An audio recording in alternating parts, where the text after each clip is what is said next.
Benefits of forgiveness. First, it is important to remember that forgiveness is not about the other person.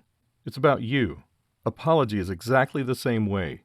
If you're going to apologize for something, it is about you, not them. This means that your desired outcome is to express your apology and free yourself from the pain you are holding.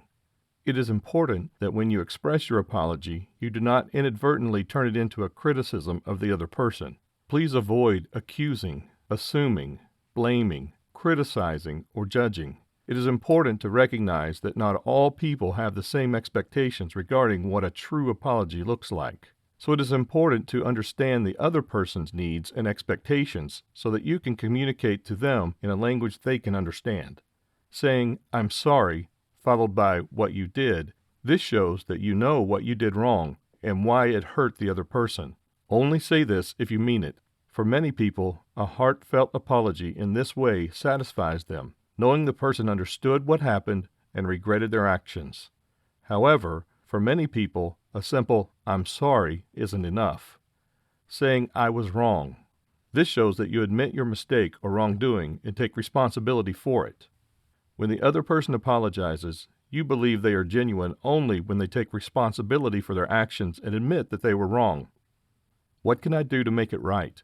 This shows that you care about them and value reconciling the relationship. When you feel like the other person has wronged you, you feel able to forgive them only if they make a sincere effort to make it up to you. In fact, just offering to make it right puts you at ease. I promise not to do that again. This shows that you genuinely want to change your behavior, you agree it is wrong, and you've learned your lesson. In order for you to fully forgive someone, you need to know that he or she clearly knows what they did that harmed you, and that they will do everything in their power not to reoffend. The apology doesn't mean anything if it isn't backed up by definitive change. Saying, "Will you please forgive me?" This shows that you admit fault and that you want to be forgiven in order to mend the relationship. When the other person directly asks you for forgiveness, it shows that they understand what they did and are sorry for it, and more importantly, they value your forgiveness. As soon as we change our perspective from the optical illusion of human ego perception to that of absolute consciousness, we can feel whole, part of the oneness of all creation. Through compassion, unconditional love, and forgiveness, we can all experience this state of existence. Luke 6:36 and 37. Be compassionate as your Father is compassionate. Do not judge, and you will not be judged. Do not condemn, and you will not be condemned. Forgive, and you will be forgiven. When you're tempted to argue for or against an idea or concept, we hope that something you have learned here causes you to stop for a moment. Consider what you're doing and ask yourself, am I treating this person with the respect I would show the divine? Am I condemning, judging, or projecting my righteous indignation on this person? Can I simply hear their point of view, even if I know it may cause suffering? But if a person takes an action and you can see the what is, that the person is acting out of ignorance of their true nature, your emotional response will always be some kind of love-based emotion: compassion, calmness, empathy, understanding, inner peace. Your emotional state of being is on the line here. If you're willing to let go of your attachment to your point of view and simply see what is, not what you want to see according to what you believe is right, then you're choosing peace and happiness.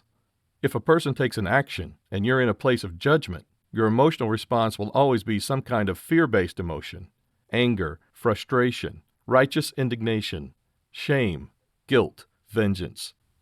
If you're unwilling to let go of your point of view, then you'll always be taking the world personally and living your life offended by the words and deeds of others. As a result, forgiveness will be a very difficult and arduous task for you, rather than a natural expression of the freedom of your mind. Each one of us has the freedom to choose the way we see the world. The road before us is clear. One fork leads to fear, anxiety, separation, and suffering. Another fork is illuminated with love, compassion, connection, and peace. It's not that one road is better than the other. It's that our experience of life in the most personal and the most global sense depends on the point of view we choose. So rather than the closing of this program being an ending, use this wisdom as a companion and guide when you find yourself judging, criticizing, and feeling isolated. Use everything that you have read to strengthen and deepen your ability to forgive in the moment. We can create heaven on earth. It just takes one person at a time making the choice to no longer argue and replacing that behavior with sharing and exchanging of points of view without attachment.